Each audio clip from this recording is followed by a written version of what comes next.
بلاول کو تھپکی تھی کہ جاؤ تم جلد سے جلد سے کرو اور تمہیں اتنی سیٹیں دلوا دیں گے، حکومت پھر تمہاری بنوا دیں گے۔ بلاول اس دن کا اچھل کود کر رہا تھا، لیکن ظاہر ہے جنہوں نے کئی سو ارب کے چوروں کو لا کے وزارت عظمیٰ کی کرسیوں پہ بٹھایا ہے، وہ اتنا آسانی سے تو ان سے حکومت نہیں نہ جانے دیتے۔ انہوں نے ان کو بھی تھپکی لگائی، شاباش تم بھی جاؤ، باپ بیٹی دونوں ہی جاؤ، جا کے اداکاری کرو وہاں اسٹیج پہ کھڑے ہو کے، دھوکہ دو لوگوں کو، تمہیں اتنی سیٹیں دلوا دیتے۔ بلاول وہاں اپوزیشن لیڈر بننے کی کوشش کر رہا تھا کئی دنوں سے، تو بھائی کوئی پوچھے کہ تمہاری تو حکومت ہے وہاں، تیری پارٹی کا وزیر اعظم ہے، کیبنٹ ہے ساری، تم جو جیت کے کرنا چاہتے ہو جیت کے کرنے سے پہلے ہی کر کے دکھاؤ ان کو کہ میں تمہارا ہمدرد ہوں، میں تمہارا سڑکوں پہ بیٹھنا کسی صورت برداشت نہیں کر سکتا۔ اپنے وزیر اعظم کو کان سے پکڑو کہ ان کو کالعدم کیوں قرار دیا ہے، زبردستی دہشت گرد بنانے کی کوشش کر رہے ہیں اور انڈیا کے کھاتے میں ڈال رہے ہیں۔ بھائی یہ بدقسمتی پاکستان کی ہمیشہ رہی کہ جس سے ذرا تھوڑا بہت ناراضگی ہوئی اسے انڈیا کا ایجنٹ بنا دیا، اور جو انڈین ایجنٹ جس سے یہ راضی ہوئے اسے فرشتہ بنا کے قوم کے سامنے پیش کر دیا۔ یہ چل رہا ہے۔ تو بلاول صاحب، میں نے اس جمعہ پہ تقریر میں کہا تھا کہ مجھے پتہ ہے کہ کس جماعت کو آزاد کشمیر میں لایا جائے گا، تمہاری لیڈری پہ افسوس کہ تجھے نہیں پتہ لگا کس کو لایا جا رہا ہے۔ تو ایسے ہی اچھل کود کرتا پھرتا ہے کہ میری باری ہے، میں کشمیر بھی مجھے ملے گا، گلگت بلتستان بھی مجھے ملے گا، بلوچستان اور سندھ پہلے میرے پاس ہے۔ کیا حال کیا تم نے بلوچستان اور سندھ کا؟ قوم کو یہ تو بتاؤ نا۔ سندھ والے نہیں، سندھ والوں کا تو خیر والی وارث ہی کوئی نہیں۔ کراچی میں لوگ پانی کو رو رہے، بجلی کی وجہ سے بیچارے پریشان ہیں۔ بنیادی ضروریات کراچی جیسے بڑے شہر میں، جو دنیا کے بڑے شہروں میں سے ہے، اس میں اگر بنیادی ضروریات نہ ہوں، اور 35-40 سال سے آپ کی حکومت ہے اور آپ کا اتحادی وزیر بلکہ مشیر داخلہ اتحادی،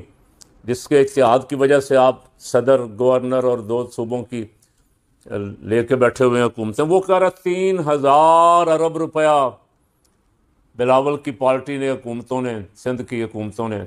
پاکستان کا دبئی پہنچا دیا ہے۔ آپ کے پاس کوئی جواب نہیں ہے، آپ کے پاس بولنے کے لیے زبان، وہاں آپ کی زبانیں گنگ ہو گئیں۔ میں نے قاہرہ کو دیکھا، وہ قاہرہ ثناء اللہ کا نام لینے کی بجائے وہ اینکر کے گلے پڑ رہا تھا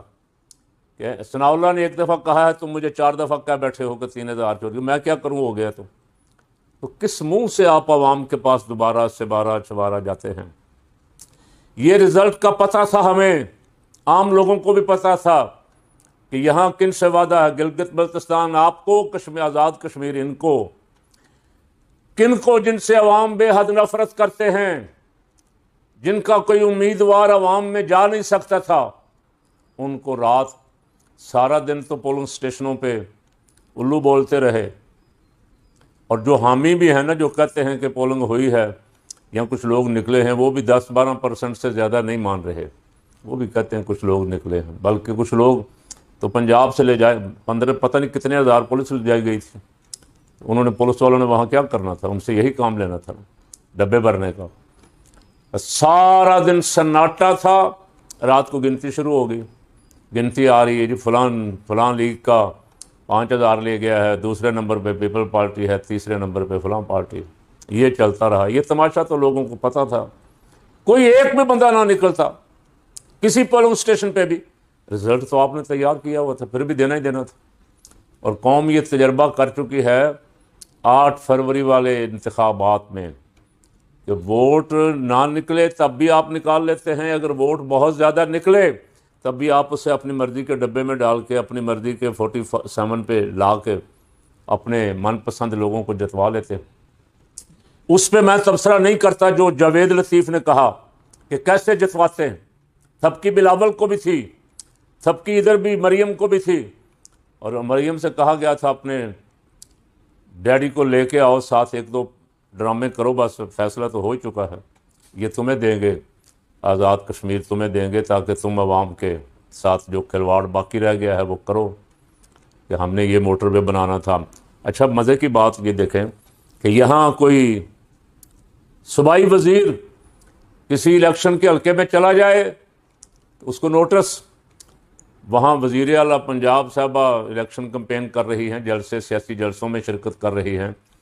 اور جو ڈرامہ بازی آپ نے دیکھی، میں کشمیری، میرا باپ کشمیری، میری ماں کشمیری، میرا دادا کشمیری، میری دادی کشمیری، میرا نانا کشمیری، میری نانی کشمیری، جو گردان آپ نے سنی وہاں، اب وہ سارا کسی نے کوئی نوٹس ووٹس نہیں۔ بسیں دی، بلکہ بسیں پہنچ گئیں الیکشن سے پہلے۔ رات میں نے دیکھا اختیار ولی کو اور ایک دو نون لیگیوں کو، اور نون لیگی لفافے جو ٹی وی پہ رہ گئے ہیں ان کو بھی دیکھا، کیسے بے شرموں کی طرح صفائیاں دے رہے تھے، نہیں وہ منصوبہ پہلے کا تھا، اعلان اب ہوا۔ تو بھائی کسی طرح بھی جائز نہیں ہے، الیکشن کمیشن کو نوٹس لینا چاہیے تھا۔ الیکشن کمیشن نے نوٹس نہ لے کے اپنا منہ بھی کالا کر لیا، سارے الیکشن کا منہ بھی کالا کر دیا۔ اگر 2 دن پہلے نوٹس لے لیتے الیکشن سے کہ کیوں گئی ہے، اور اس امیدوار کو جس کے حلقے میں گئی اس کو نااہل قرار دیتے جس نے جلسہ کروایا۔ وہ بسیں کھڑی ہیں جی، ابھی تو بسیں آئی ہیں، وہ الیکشن سے پہلے چلی تو نہیں ہیں، ڈرامہ کر رہے ہیں۔ اور میں یہ ڈرامہ 85 سے دیکھ رہا ہوں۔ الیکشن سے پہلے گلیاں پٹ دیں دے سن، سیوریج آ رہا ہے، کھمبے سٹ دیں دے سن، بجلی آ رہی ہے، لیکن نتیجہ کیا نکلتا تھا؟ الیکشن ہارے تو اٹھا کے لے گا سارا کچھ، جیتے تو پھر بھی پڑے رہے کئی مہینے، وہ خود گلیاں پڑ، اسی طرح گٹر اور اسی طرح کھمبے، لوگوں کا جینا محال کر دیا۔ یہ تو ان کے وعدے ہیں۔